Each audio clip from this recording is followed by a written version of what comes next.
నమస్తే. శ్రీమాత్రే నమః. శ్రీ గురుభ్యో నమః. మనకి ఖగోళ శాస్త్రంలో ఈ గ్రహాలు చక్కగా ఒక దాంట్లోంచి ఒకటి తిరోగమనం అవ్వడము, మళ్ళా వెనక్కి వెళ్ళడము, ముందుకు రావడము, వాళ్ళ ఇష్టానుసారంగా ఈ గ్రహాలన్నీ కదులుతూ వాటితో పాటు ఈ రాసుల్లోకి కూడా వాటి యొక్క సంచారం చేస్తూ అవి ఇచ్చే ఫలితాలు ఏమిటి, అద్భుతమైన ఫలితాలు ఇస్తూ ఉంటాయి. కొన్ని కొన్ని గ్రహాల కలయిక మిశ్రమ ఫలితాలు ఇస్తుంటాయి. ఇలాగా ఖగోళంలో వింతలు వింతలు వింతలు జరుగుతుంటాయి. ఆ వింతలు మానవుల మీద, దేశకాలమాన పరిస్థితుల మీద, దేశం మీద, ప్రజల మీద, ప్రకృతి మీద, ఇలా ప్రతి ఒక్క అంశం మీద వాటి యొక్క ప్రభావాలు కనబడుతుంటాయి. ఈ గ్రహాల సంచారము ఒక్క మనుషులకే కాదు, ప్రకృతికి కూడా ఉంటుంది. అలాగే దేశ కాలమాన పరిస్థితి మీద, అంటే ఆర్థిక వ్యవస్థ మీద, దేశంలో ఉండే శాంతి భద్రతల మీద, ఇలా ప్రతి దాని మీద ఈ గ్రహాల యొక్క గమనములు, కదలికలు ప్రభావాన్ని చూపిస్తుంటాయి. అయితే ఇప్పుడు మనకి మార్చి 25వ తారీఖు నుంచి 24 రోజులు లేదా 26 రోజులు, అంటే మనకి ఎక్కువ తక్కువ రోజులు ఉంటాయి కదా, టోటల్గా 24 రోజులు కానీ 26 రోజుల పాటు శుక్రుడు మీనరాశిలోకి సంచారం చేస్తున్నాడు. శుక్రుడు అంటేనే అందరికీ చాలా ఇష్టం. ఎందుకంటే ఆయన సంపదలు ఇస్తాడు, లగ్జరీ లైఫ్ ఇస్తాడు, సుఖాలు, భోగాలు, తరువాత ఐశ్వర్యము, ఈ ఒకటేంటి దాంపత్యము, అన్యోన్య దాంపత్యము, ఇలాగా అన్నీ చక్కటి లాభాలను ఆయన ఇస్తూ ఉంటాడు. ఎప్పుడు శుక్రుడు వస్తాడా, ఎప్పుడు మనకి అన్నీ వస్తాయా అని అందరూ చాలా సంతోషిస్తుంటారు. అయితే ఈ గ్రహాలలో బుధుడు, గురుడు, శుక్రుడు చాలా ఇష్టపడతారు అందరూను. భయపడేది పాపం శనిగ్రహానికి, రవిగ్రహానికి, రాహుకేతులకి భయపడతారు. అంటే ఇది భయపడాల్సిన పని లేదు.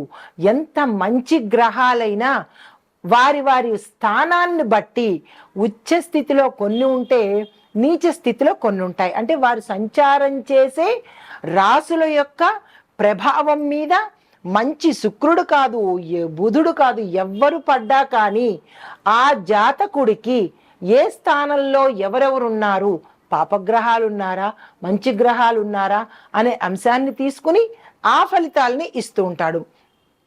ఇక్కడ మీకు ఒక చిన్న ఉదాహరణ చెప్పాలి. ఒక మంచి స్నేహితుడు ఉన్నాడు. ఆ మంచి స్నేహితుడు అంటే ఒక మంచి గ్రహం అని అనుకోండి. ఆ మంచి స్నేహితుడు ఒక చెడ్డ స్నేహితుడితో, ఒక చెడ్డ వ్యక్తితో స్నేహం చేశాడు. ఆ చెడ్డ స్నేహితుడు ఎవరు అంటే ఒక చెడ్డ గ్రహం అనుకోండి, అంటే పాపగ్రహం అనుకోండి. అప్పుడు ఈ మంచి గ్రహము, అంటే ఈ మంచి మిత్రుడు కూడా ఏమవుతాడు, ఈ చెడు గ్రహము, అంటే ఈ చెడు మిత్రుడి స్నేహం వల్ల అతని మాటలకో, అతని చేష్టలకో అతను ఏం చేస్తాడు, ఇతని ఇన్ఫ్లుయెన్స్ చూపిస్తూ ఉంటాడు. అంటే ఈ మంచి కూడా మారి చెడైపోతుంటాడు.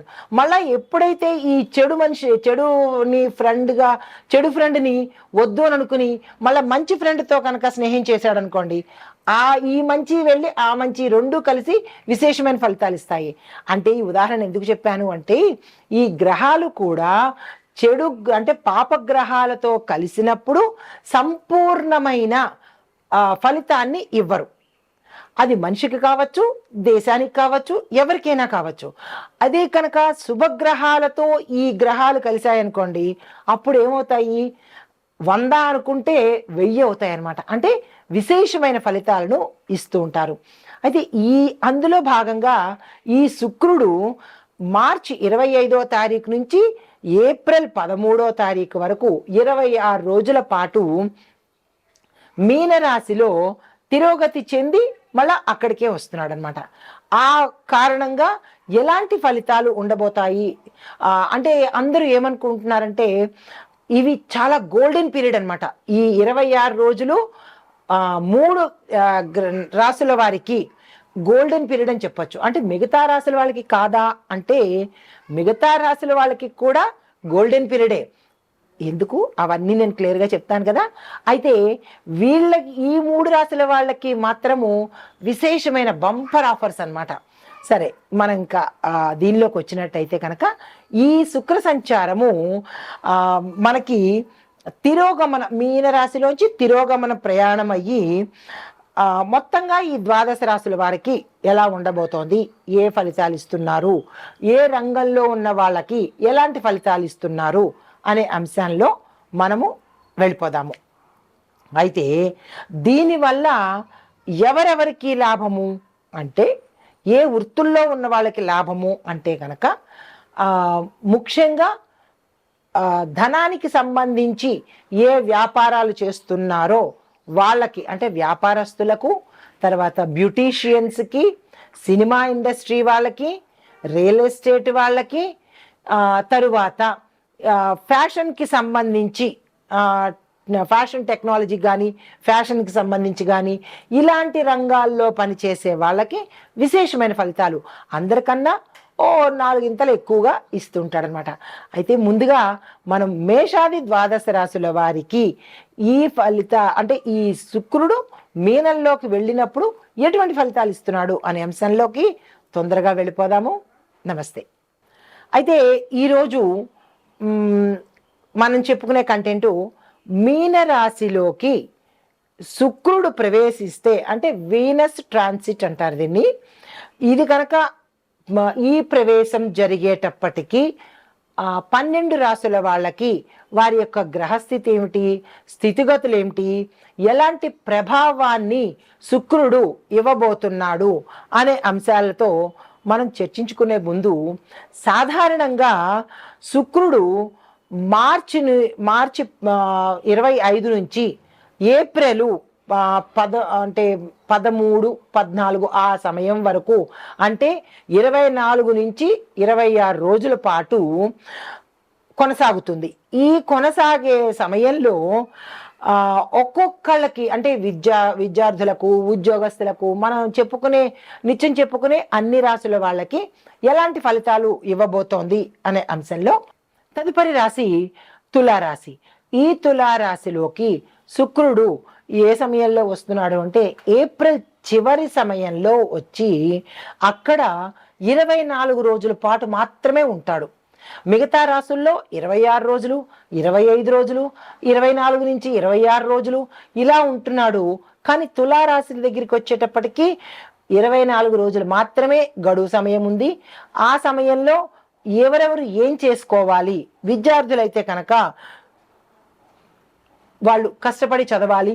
దీనితో పాటు వాళ్ళకు ఒక ప్లాన్ వేసుకోవాలి. వాళ్ళు ఏం చేయదలుచుకున్నారు అంటే కేజీ నుంచి పీజీ వరకు విద్యార్థులు ఏం చేయాలి, తర్వాత ఏం చదవాలి అంటే కేజీ అక్కర్లేదు, 10th నుంచి పీజీ వరకు విద్యార్థులు ఏం చేయాలి అంటే మేము తర్వాత ఏం చేయాలి, ఎక్కడికి వెళ్ళి చదువుకోవాలి, ఏ కాలేజీలో చదవాలి, ఏ ఎంట్రన్స్ ఎగ్జామ్ రాయాలి, మా లైఫ్ని ఎట్లాగా మలుచుకోవాలి, ఈ వైపులో వెళ్ళాలా, ఐఏఎస్ చదవాలా, ఐపీఎస్ చదవాలా, మీ డ్రీమ్స్ ఏవో ఉంటాయి కదా, ఆ ఉన్న డ్రీమ్స్ని ఈ సమయంలో సాకారం చేసుకోవడానికి తప్పనిసరిగా ప్రయత్నం చేయండి. మీ చేతిలో 24 రోజులు టైం ఉంది. ప్రణాళిక వేసుకోండి. దానికి తగ్గట్టుగా అనుగ్రహించడం కోసం శుక్రుడు రెడీగా ఉన్నాడు. కాబట్టి ఈ సమయాన్ని వృధా చేసుకోకుండా ఫాస్ట్గా మీ పనులు పూర్తి చేసుకుని ఎక్కడ ఎలా అప్లై చేయాలి, ఎవరిని కన్సల్ట్ చేయాలి, ఇలాంటివన్నీ ప్లాన్ చేసుకోండి. చక్కని ఫలితాలు పొందుతారు. తర్వాత ఉద్యోగస్తుల దగ్గరికి వచ్చినట్టయితే కనుక ఉద్యోగస్తులకు కూడా విశేషమైన ఫలితాన్ని ఇవ్వబోతున్నాడు. నాకు ఇక్కడ కాదు, నేను వేరే కంట్రీలో చేస్తాను, లేదా వేరే స్టేట్లో చేస్తాను, అక్కడికి వెళ్ళాలని ఉంది అని మీరు అనుకుని అక్కడ కనుక కంపెనీల్లో ప్రయత్నం చేయడము, లేదా అంటే మీరు పనిచేసే రంగంలో నుంచే అక్కడికి వెళ్ళే అవకాశం ఇవ్వడము, ఇలాగా స్థాన చలనాలతో పాటు బదిలీలు, ప్రమోషన్స్, ఇంక్రిమెంట్స్ ఎక్కువ పడడము, ప్యాకేజీలు పెరగడము, ఇలాంటి ధనానికి సంబంధించినటువంటి అన్ని ప్రయత్నాలు శుక్రుడు మీకు అనుగ్రహించబోతున్నాడు. అయితే దానితో పాటుగా ధనం ఎంత విచ్చలవిడిగా వస్తుందో అంత విలాసవంతమైన జీవితాన్ని గడపడానికి కూడా టైం ఇస్తున్నాడు. తర్వాత లగ్జరీ లైఫ్ని కూడా ఇస్తున్నాడు. దీనితో పాటు అన్ని రకాల మీరు ఏది సంకల్పం చేసుకుంటున్నారో ఆ సంకల్పాన్ని ఈ సమయంలో సాకారం చేయడం కోసము వ్యాపారస్తులకైతే పెట్టుబడులు పెట్టుకోవడము, వ్యాపార విస్తరణ చేసుకోవడము, పారిశ్రామిక రంగం వాళ్ళైతే కనుక వాళ్ళ ప్రాజెక్ట్స్ని డెవలప్ చేసుకోవడము, కొత్త ప్రాజెక్ట్స్ని యాక్సెప్ట్ చేసుకోవడము, కాంట్రాక్ట్ల మీద సంతకాలు పెట్టడము, భాగస్వామ్య వ్యాపార ఒప్పందాలు చూసుకోవడము, ఆర్థిక సంబంధితమైన లావాదేవీలు ఏవైనా ఉంటే చేసుకోవడము, లేదా ఫారెన్లో మా సంస్థలు విస్తరించాలి అని అనుకోవడానికి దానికి ప్రయత్నాలు చేసుకోవడము. ఇలాగా ఈ 3 రంగాల వాళ్ళు, వ్యాపార, వాణిజ్య, పారిశ్రామిక రంగాల వాళ్ళకి ఇది చాలా అనుకూలమైన సమయం కాబట్టి మీరు ఏ ప్రయత్నాలు చేసినా సక్సెస్ అయ్యే అవకాశము శుక్రుడు ఇవ్వబోతున్నాడు. అయితే దీంతో పాటుగా వ్యవసాయదారులకు మీరు ఏ పంట వేసినా విశేషమైనగా దిగుబడి రావడము, దానికి అనుకూలమైన వాతావరణంతో పాటు మీకు ఆర్థికమైన సదుపాయాలు కలగజేయడము, రుణాలు ఇప్పించడము, ప్రభుత్వ సహాయ సహకారాలు మీకు సమయానికి అందుబాటులోకి రావడము, వాతావరణం అనుకూలించడము, వర్షాభావం లేకుండా చూసుకోవడము, దీనితో పాటు నీటికి సంబంధించిన ఎద్దడి కూడా లేకుండా అన్ని రకాల సదుపాయాలు ఈ సమయంలో శుక్రుడు అందివ్వబోతున్నాడు. కొత్తగా రుణాలు చేసుకోవాలన్నా, లేదా అంటే కనుక భూమిని విస్తరించుకోవాలన్నా, వ్యవసాయ పనిముట్లు కొనుక్కోవాలన్నా, ఇలాగ మీరు ఏది తలపెట్టినా దాన్ని సక్సెస్ చేయడానికి శుక్రుడు మీ దశలోకి వచ్చేసాడు. అయితే తర్వాత కుటుంబపరంగా చూసినట్టయితే కనుక కుటుంబంలో కూడా చాలా చక్కని అన్యోన్యమైన వాతావరణము, గతంలో మనస్పర్ధలు వచ్చి విడిపోయిన వాళ్ళు కూడా కలుసుకునే అవకాశంతో పాటుగా వివాహ ప్రయత్నాలు ఫలితాన్ని ఇస్తాయి. విదేశాలు వెళ్ళడానికి చేసుకునే ప్రయత్నాలు, కోర్టులో లావాదేవీల్లో ఎప్పటి నుంచో ఉండిపోయినవన్నీ తిరిగి మళ్ళా సక్సెస్ అవ్వడానికి ప్రయత్నాలు సక్సెస్ చేస్తున్నాడు. దీనితో పాటుగా ఇంకొకటి ఏంటంటే, మీరు ఏదైనా లైక్ ఎలా అంటే, దీంతో పాటుగా మీరు ఏదైనా లాటరీలు కొనుక్కోవాలన్నా, లేదా అంటే స్థిరచరాస్తులు మీకు గతంలో దాయాదుల వల్ల మీ దగ్గరికి రాకుండా వేరే వాళ్ళు తీసుకోవటం కానీ, ఇలాంటివి భూ సంబంధిత తగాదాల్లో మీరు ఇరుక్కుని మీకు న్యాయం జరగక ఇలా బాధపడిన వాళ్ళందరికీ కూడా ఈ సమయంలో మీ వైపు ఫేవర్గా ఉండడానికి శుక్రుడు ఉన్నాడు. కాబట్టి ఆ ప్రయత్నాలను మళ్ళా తిరిగి పునఃప్రారంభించండి, సక్సెస్ సాధిస్తారు. అయితే ఇంకా ఆరోగ్యం పట్ల చూసినట్టయితే కనుక ఆరోగ్యం మీద చిన్న చిన్న సమస్యలు వచ్చే అవకాశము, కొంతమందికి తీవ్రమైన అనారోగ్యాలు వచ్చే అవకాశం ఉంది. జాగ్రత్తలు తీసుకోండి. అంటే మీరు ఎలాంటి జాగ్రత్తలు తీసుకుంటారు అనేది, ఎలాంటి అనారోగ్య సమస్య అనేది మీకు మాత్రమే తెలుస్తుంది. కాబట్టి తక్షణమే డాక్టర్ దగ్గరికి వెళ్ళాలా, లేదా ఆపరేషన్స్ చేయించుకోవాలా, లేదా అంటే ఏదైనా మందులు వాడాలా అనేవి మీ యొక్క సమస్యలను బట్టి ఉంటుంది. కాబట్టి తక్షణమే ఈ సమయంలో కనుక మీరు నెగ్లెక్ట్ చేసినట్టయితే అవి తీవ్రమైన పరిణామాలకు చెందుతాయి. కాబట్టి ఆ ప్రయత్నాలు చేయకుండా శుక్రుడి యొక్క అనుగ్రహాన్ని, ఆయన ఇచ్చిన సమయాన్ని సద్వినియోగం చేసుకుందాం. నమస్తే. అయితే ఈ శుక్ర సంచారము వ్యవధి 25 రోజులు అని చెప్పుకున్నాం కదా. అయితే ఈ కాల పరిమితిలో ప్రతి రాశిలోనూ ఈయన యొక్క ప్రభావము అమోఘంగా ఉంది, ఎక్కడో 1-2 చోట్ల తప్ప. అయితే ఈ ఓవరాల్గా ఈ శుక్రుడు ఏమేమి ఇస్తున్నాడు అంటే కనుక ఉత్తేజాన్ని ఇస్తాడు, సృజనాత్మకతను అంటే క్రియేటివిటీని, యాక్టివ్నెస్ని, దాంతోపాటు ఆర్థిక మార్పులు అంటే ధనానికి సంబంధించినటువంటి చేంజెస్ని ఇస్తున్నాడు. తర్వాత వ్యక్తిగతంగా ఎలా ఉంటారు అనేది ఇస్తున్నాడు.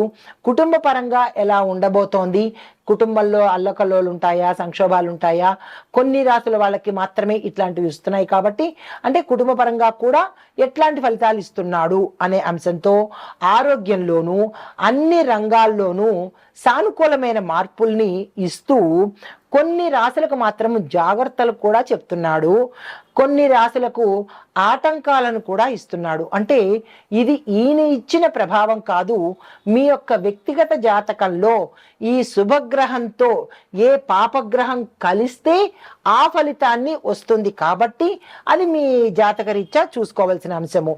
అయితే ఎవరెవరికి ఎక్కువ ఫలితాలు ఇస్తున్నాడు అంటే కళారంగంలో ఉన్న వాళ్ళకి, నాటక రంగంలో ఉన్న వాళ్ళకి, సినిమా మీడియా రంగంలో ఉన్న వాళ్ళకి ముఖ్యంగా శుక్ర ప్రభావము విశేషంగా ఉంటుంది. వాళ్ళు హై స్థాయికి వెళ్ళిపోతారనమాట. తర్వాత మిగతా రాశిలో మిగతా రంగాల్లో ఉన్న వాళ్ళకి కూడా ఇస్తున్నాడు, కానీ ఈ క్రియేటివిటీ ఉన్న రంగంలో ఉన్న వాళ్ళకి మాత్రం విశేషమైన ఫలితాలను ఇస్తున్నాడు.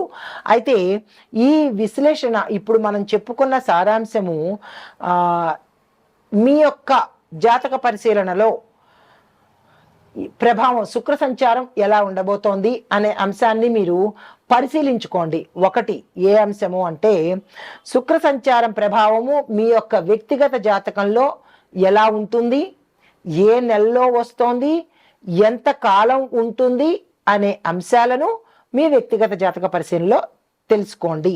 దీంతో పాటు మీకు సానుకూలమైన ఫలితాలు వస్తున్నాయా లేదా అంటే కనుక ప్రతికూల ఫలితాలు వస్తున్నాయా అనే అంశాన్ని మీ వ్యక్తిగతంగా మీరు పరిశీలన చేసుకోండి. ఇవన్నీ గోచార రీత్యా చెప్పినవే తప్ప, పంచాంగం ప్రకారం చెప్పినవే తప్ప ఎవరి సొంత నిర్ణయాలు కాదు, ఎవరి సొంత అభిప్రాయాలు కూడా కాదు. కాబట్టి ఇది ప్రతి ఒక్కరూ గమనించవలసిన అంశము. నమస్తే.